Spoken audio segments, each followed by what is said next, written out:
बिस्मिल्लाहिर्रहमानिर्रहीम। अस्सलाम वालेकुम दोस्तों, मैं हूं वसीम इरशाद वड़ैच।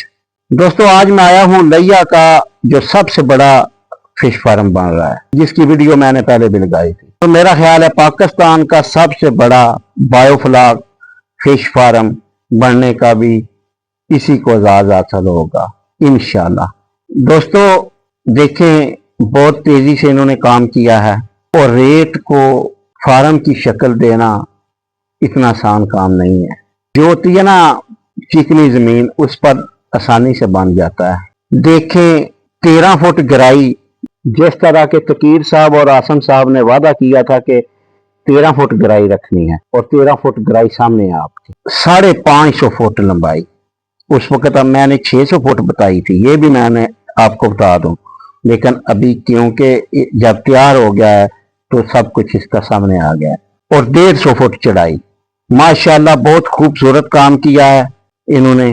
क्योंकि फार्म बहुत सारे मैंने बनते देखे हैं और बने हुए देखे हैं। इस तरह इतने बड़े पैमाने पर जो बंद बांधे गए हैं, उनकी सफाई, उनकी पमाइश, उसका गुनिया आप समझते हैं ना, जाविया यानी पमाइश दोनों सरों से, उधर से भी इधर से भी बराबर, और सीधा जैसे रस्सी रख के बनाया हो। माशाल्लाह कमाल कर दिया इन्होंने। तो चलो इनसे मुख्तसरन बात करते हैं। ये बस आप दोस्तों ने वादा किया था कि जब शापर डालेंगे तो इसको दिखाएंगे। जी अस्सलाम वालेकुम। वालेकुम अस्सलाम। माशाल्लाह काम तो शेख से रहा। हाँ जी माशाल्लाह जी। अच्छा ये दसो कितना टेप लगेगा, कितना टाइम लगेगा तैयार होंगे? टाइम बस साढ़े मजदूर गए ने चक्री सी होना दी। अच्छा उधर ला के इंशाल्लाह बस लाऊंगे आज शाम तक या कल 11-12 बजे तक ਅਸੀਂ ਜਿਹੜਾ ਛਾਪਰੇ ਦਾ ਕੰਮ ਕਰ ਸਕਦਾ। अच्छा ਇਹ ਹੁਣ ਕਿਨਾਰਾ ਇਸ ਟਾਈਮ ਥੱਲੇ ਤੋਂ ਉੱਤੇ ਤੱਕ ਵੀਡੀਓ ਵਿੱਚ ਵੀ ਚਲੋ ਵਿਖਾਇਆ ਅਸਾਂ, ਕਿੰਨਾ ਉੱਚਾ ਹੋ ਗਿਆ ਵੇ? ਇਹ ਜਨਾਬ ਹੈ ਜਿੱਥੇ ਸਾਡੇ ਪੈਰਾਂ ਦਾ ਤਾਲ ਜੇ ਨਾ ਜੀ, ਇਹ ਡੈਪਥ ਤੋਂ ਲੈ ਕੇ ਇੱਥੇ ਤੱਕ 13 ਫੁੱਟ ਗਹਿਰਾ ਜੀ। 13 ਫੁੱਟ ਗਹਿਰਾਈ ਹੈ ਇਸ ਟਾਈਮ ਜੀ। ਬਿਲਕੁਲ ਨਜ਼ਰ ਆ ਰਹੀ ਹੈ, ਸਾਡੇ ਕੋਲ ਵਿੱਚ ਜਾਣ ਵੀ ਨਹੀਂ ਹੋਇਆ। ਹਾਂ ਤੇ ਕਿਉਂਕਿ ਜਿਹੜੇ ਪਹਿਲਾਂ ਜਿਹਨਾਂ ਵੇਖੇ ਆ ਉਹ ਕੋਈ ਨਵੇਂ ਬੰਦੇ ਵੀ ਆਉਂਦੇ ਨੇ। ਇਹਦੀ ਪਮਾਇਸ਼ ਦੱਸੋ ਇੱਕ ਵਾਰ। ਇਹਦੀ ਪਮਾਇਸ਼ 550 ਫੁੱਟ ਇਸ ਤਰ੍ਹਾਂ ਜੇ। ਅੱਛਾ 150 ਫੁੱਟ 550 ਫੁੱਟ 550 ਫੁੱਟ ਲੰਬਾਈ ਤੇ 150 ਫੁੱਟ ਚੌੜਾਈ ਤੇ 13 ਫੁੱਟ ਗਹਿਰਾਈ। ਅੱਛਾ ਇਹਦੀ ਹੁਣ ਤੱਕ ਟਰੈਕਟਰ ਦਾ ਜਿਹੜਾ ਖਰਚਾ ਆਇਆ ਵੇ ਉਹ ਕਿੰਨਾ ਆ ਗਿਆ? ਇਹਦਾ ਜੀ ਸਾਡਾ 4 ਲੱਖ ਰੁਪਇਆ। ਅੱਛਾ ਤੇ 50,000 ਰੁਪਏ ਸਾਡੇ ਕੋਲ ਐਕਸੀਵੇਟਰ ਲੈਂਦੇ ਆ। ਐਕਸੀਵੇਟਰ ਜਿਹਨੇ ਬੰਨ-ਛਾਨ ਮਤਲਬ ਪੂਰੀ ਸੈਟਿੰਗ ਕਰਕੇ ਦੀ। ਅੱਛਾ ਤੇ ਜਿਹੜਾ ਇਹਦਾ ਸਮਝੋ ਕਿ ਇਹ ਛਾਪਰ ਆਇਆ ਵੇ, ਇਹ ਕਿੰਨੇ ਦਾ ਆਇਆ? ਇਹ ਤਕਰੀਬਨ ਕੋਈ 1,10,000 ਰੁਪਏ ਦੇ ਛਾਪਰ ਤੇ ਲੱਗ ਜਾਣਾ। 1,10,000 ਤਕਰੀਬਨ। ਜਿਹੜੇ ਬੰਦੇ ਵਿਛਾਉਂਦੇ ਨੇ ਪਏ ਉਹਨਾਂ ਦੀ ਮਜ਼ਦੂਰੀ ਪਾ ਕੇ ਉਹਨਾਂ ਦੀ ਮਜ਼ਦੂਰੀ ਲੱਗ ਜਾਣੀ। ਉਹਨਾਂ ਦਾ 35,000 40,000 ਦਾ ਸਾਡੇ ਆਖਿਆ ਲਿਖਦੇ ਹੋਣਾ ਬਿਆਨ ਤੇ ਫਿਰ ਹਰ ਚੀਜ਼ ਲਿਖੀ। ਸਹੀ ਹੈ। ਤੇ ਇਹਦੇ ਚੋਂ ਕੀ ਇਰਾਦਾ ਵੇ? ਇਹਦੇ ਚ ਇਰਾਦਾ ਜੇ 5-6,000 85 5,000 ਜਨਾਬ ਵੀ 10,000 ਦਾ ਇਰਾਦਾ ਪਹਿਲਾਂ। ਸਹੀ ਹੈ, ਚਲੋ ਅੱਲਾ ਖੈਰ ਕਰੇ। ਤੇ ਉਹ ਜਿਹੜੇ ਬਾਇਓਫਲਾਕ ਟੈਂਕ ਬਣਾਉਂਦੇ ਹੋ ਪਏ ਉਹ ਕਿੱਥੋਂ ਤੱਕ ਪਹੁੰਚੇ? ਉਹਨਾਂ ਦੀ ਵੀ ਮਾਸ਼ਾਅੱਲਾ ਖੁਦਾਈ ਵਗੈਰਾ ਹੋ ਗਈ ਜੇ। ਤੇ ਬੰਦੇ ਸਾਡੇ ਕਿਲੀ ਕਟਾਈ ਕਰ ਆ ਫਸਲਾਂ ਦਾ ਮੌਸਮ ਹੈ ਜ਼ਰਾ। ਅੱਛਾ ਉਹ ਇਨਸ਼ਾਅੱਲਾ ਨਾ, ਇੱਥੇ ਤੁਹਾਡੀ ਬੜੀ ਹਿੰਮਤ ਤੇ ਇਮਾਨਦਾਰੀ ਗੱਲ ਹੈ। ਇਸ ਗਰਮੀ ਦੇ ਵਿੱਚ ਤੁਸੀਂ ਬੜੇ ਜਨੂਨ ਦੇ ਨਾਲ ਇਹ ਕੰਮ ਸਿਰੇ ਚੜ੍ਹੇ। ਬਹੁਤ ਗਰਮੀ ਕੱਲ ਤਾਂ ਸਾਡਾ ਬੇਹੋਸ਼ ਹੁੰਦੇ ਸਾਂ ਜੀ ਇੱਕ ਦਫਾ ਤਾਂ। ਅੱਛਾ ਤੇ ਬਾਕੀ ਇਨਸ਼ਾਅੱਲਾ ਕੱਲ ਇਟਾਂ ਆ ਜਾਣਗੀਆਂ। ਨਹੀਂ ਹੁਣ ਕੱਲ ਤੇ ਛਾਪਰ ਇਨਸ਼ਾਅੱਲਾ ਕਲੀਅਰ ਹੋ ਜਾਏਗਾ ਕੱਲ ਸ਼ਾਮ ਤੱਕ ਇਨਸ਼ਾਅੱਲਾ। ਤੇ ਪਾਣੀ ਫਿਰ परसों तो मतलब कि आज तो तीसरे दिन पति पानी छोड़ांगे। परसों नहीं छोड़ांगे उसको अगले दिन। सही है। 4 को दिन लग जाने, मौसम खराब है। ਉਹਦੇ ਵਿੱਚ ਸਭ ਨੂੰ ਵੱਡਾ ਮਸਲਾ ਤੁਹਾਨੂੰ ਕੀ ਬਣਿਆ? ਉਹ ਮਸਲਾ ਹੈ ਜੇ ਕਿ ਉਹ ਪਹਿਲੇ ਫਾਰਮ ਚ 500 ਦਾਣਾ ਮੱਛਲੀ ਦਾ ਹੈ।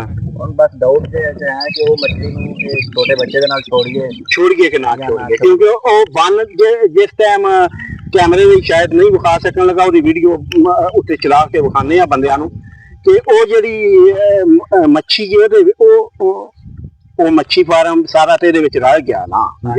ਉਹ ਮੱਛੀ ਦਾ ਇਸ਼ੂ ਵੇ ਕਿ ਉਹ ਵਿੱਚ ਲਾਈਏ ਕਿ ਨਾ ਲਾਈਏ। ਉਹ ਬੰਦੇ ਵੇਂਦੇ ਨੇ ਤੇ ਉਹ ਵੀ ਕੁਝ ਮਸ਼ਵਰਾ ਸਾਂਦੇ ਹੁੰਦੇ ਸਾਰੇ ਆਪ ਕੀ ਕਰੀਏ।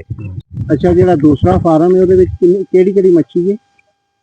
ਇਹਦੇ ਜੀ ਥੈਲਾ ਜੇ, ਡਮਰਾ ਜੇ, ਰਹੂ ਜੇ ਗਰਾਸ ਜੇ ਗੁਲਫਾਮ ਜੇ। ਕਿੰਨਾ ਕੁ ਵਜ਼ਨ ਕਰ ਗਈ ਇਹ ਗਰਾਸ ਤੇ ਗੁਲਫਾਮ ਤੇ ਤਕਰੀਬਨ ਗੁਲਫਾਮ ਤੇ ਹੈ 2 ਕਿਲੋ ਤਕਰੀਬਨ ਤੇ ਗਰਾਸ ਵੀ ਤਕਰੀਬਨ 1.5 ਕਿਲੋ ਤੱਕ ਦਾਣੇ ਕੱਢੇ ਨੇ। ਅੱਛਾ ਤੇ ਸਿਲਵਰ ਵੀ ਅੱਛਾ ਵਜ਼ਨ ਕੀਤਾ, ਵੀ ਤਕਰੀਬਨ ਕਿਲੋ ਤੱਕ ਦਾਣੇ ਪਕੜੇ ਨੇ ਵਿੱਚੋਂ। ਉਹ ਡਮਰੇ ਨੇ ਕੋਈ ਖਾਸ ਵਜ਼ਨ ਨਹੀਂ ਕੀਤਾ, ਰਹੂ ਨੇ ਤੇ ਡਮਰੇ ਨੇ ਕੋਈ ਖਾਸ ਵਜ਼ਨ ਨਹੀਂ ਕੀਤਾ, ਉਹ ਹੈ ਤਕਰੀਬਨ ਅੱਧਾ ਕਿਲੋ। ਤੇ ਹੁਣ ਉਹਨਾਂ ਦਾ ਕੀ ਇਰਾਦਾ ਆਵੇ, ਉਹਨਾਂ ਨੂੰ ਕੀ ਕਰੋਗੇ ਵੀ ਵਿੱਚ ਕੀ ਲਾਣੀ ਜੇ ਸਾਰੀ ਵਿੱਚ ਛੱਡ ਦੇਣੀ ਜੀ ਜਾਂ? ਬਸ ਉਹ ਸ਼ੌਕ ਤੇ ਇਹ ਸੀ ਵੀ ਸਰਦੀਆਂ 'ਚ ਖਾਵਾਂਗੇ ਪਕੜ ਕੇ, ਦੋਸਤਾਂ ਨੂੰ ਟੇਸਟ ਕਰਾਵਾਂਗੇ, ਮਗਰ ਅਗਰ ਇਹਦੇ ਛੋੜ ਦਿੱਤੀ ਤੇ ਕੱਲ ਨੂੰ ਸ਼ਾਇਦ ਕੋਈ ਪਕੜਨ ਦੇ ਮਸਾਇਲ ਨਾ ਪੇਸ਼ ਆਉਣ। ਹੁਣ ਇਹੀ ਸੋਚ ਰਹੇ ਆ। ਇਹ ਸਾਰੀਆਂ ਨਸਲਾਂ ਜਿੰਨੀਆਂ ਤੇ ਦੱਸਦੇ ਦੂਜੀ ਮੱਛੀ ਖਾਂਦੀਆਂ ਤਾਂ ਨਹੀਂ, ਬੇਸ਼ੱਕ ਛੱਡ ਵੀ ਨਹੀਂ ਖਾਂਦੀਆਂ ਨਹੀਂ, ਖਾਣ ਦਾ ਕੋਈ ਮਸਲਾ ਨਹੀਂ। ਹੁਣ ਆਸਮ ਸਾਹਿਬ ਤੁਸੀਂ ਇਹ ਦੱਸੋ ਕਿ ਅੱਗੋਂ ਇਹਨੂੰ ਸੇਲ ਦਾ ਤੁਹਾਡੇ ਕੋਲ ਸ਼ੋਪ ਹੈ ਨਾ? ਜੀ ਕੀ ਹੁਣ ਅੱਗੋਂ ਇਰਾਦੇ ਨੇ ਕਿ ਇਹਨੂੰ ਸੇਲ ਕਿੱਦਾਂ ਕਰਨਾ? सर सेल इंशाल्लाह असां एक अपने जाती पॉइंट शहर च लवावांगे और छोटे छोटे जितने भी साढ़े कोलो गिरदो नवाज इलाके ने उत्थे एक पॉइंट लवावांगे। बाकी रिस्क अल्लाह दी जात ने देना है जी। बाकी इत्थे इंशाल्लाह असी एक पिकनिक पॉइंट बनावांगे। इत्थे लोग आणगे खुद अपने हत्थां नाल मछली पकड़वा के उन्होंने खाण पीणगे। उस तो बाद बासी मच्छी वाला जड़ा है मामला वो भी हल हो जाएगा ते असी लोगों नू होम डिलीवरी भी देंगे, क्योंकि होम डिलीवरी का ज़्यादा तो ज़्यादा दुरानियाँ साढ़े गिरदो नवाज मैक्सिमम घंटे के अंदर अंदर असी पहुँच दे सकते। और बाकी चीज़ों से तो असी बड़े कॉन्शियस हाँ कि मैडिकल स्टोर से जाइए तो सब तो पहले असी एक्सपायरी देखने, उस तो बाद कोई चीज़ स्टोर तो खरीदी है तो वो भी असी एक्सपायरी देखने हैं। लेकिन मछली की कोई ऐसी एक्सपायरी नहीं है जी देखी जा सके भी कदों की टुरी हुई है तो कदों की इतने पई है तो कदों की बर्फ च लगी है। लिहाजा मैक्सिमम लोग बासी मच्छी खाते हैं, वो सेहतमंद होने के बजाय मजीद बीमार हो जाते हैं। तो इत्थे ये है कि ताज़ा मच्छी होएगी, लोग खुद अपनी निगरानी च भी आके पकड़वा के ते घर लैके जा सकते हैं। बाकी असी होम डिलीवरी का इंतजाम भी करांगे। शहरों के अपने असी पॉइंट भी लावांगे जिथे डेली थोड़ी जी मच्छी लैके गए और उत्थे असी एक किरम या एक छोटा जहा तालाब बनावांगे जिथे मच्छी जिंदा रहेगी और लोग पकड़वाएंगे खुद अपनी अखां के सामने ओदा गोश्त पड़वा के घर लै जाएंगे। ठीक हो गया। मैं ना ये बड़ा वधिया प्रोग्राम है ना, चलदा पिया कई शहरां च, काफी जगह ते हो रहा है। बंदे हुण समझदार होंदे जा रहे ने कि उन्हां नूं जी पता फ्रैश मच्छी ते भाई मच्छी विच किन्ना साडी फूड अथॉरिटी ने बड़ा काम कीता जी इस मामले ते, लोगों नूं अवेयरनेस दी है ते असी मजीद असी भी अवेयरनेस देंगे लोग। चलो जी, अल्लाह ताला तुहानूं कामयाब करे। बड़ी मेहनत है, तुहाडी ईमानदारी दी गल, दिल खुश हो गया। इंशाअल्लाह ताला दोस्तां नूं लम्हा ब लम्हा इहदी खबर भी देंदे रवांगे, विखांदे रवांगे। पूरा शौक करने बंदे बड़े खुश होंदे ने। और अगे जिहड़ी वीडियो लाई सी बड़े बंदे ने एप्रीशिएट कीता सी। हाँ जी, अल्लाह खैर करे जी।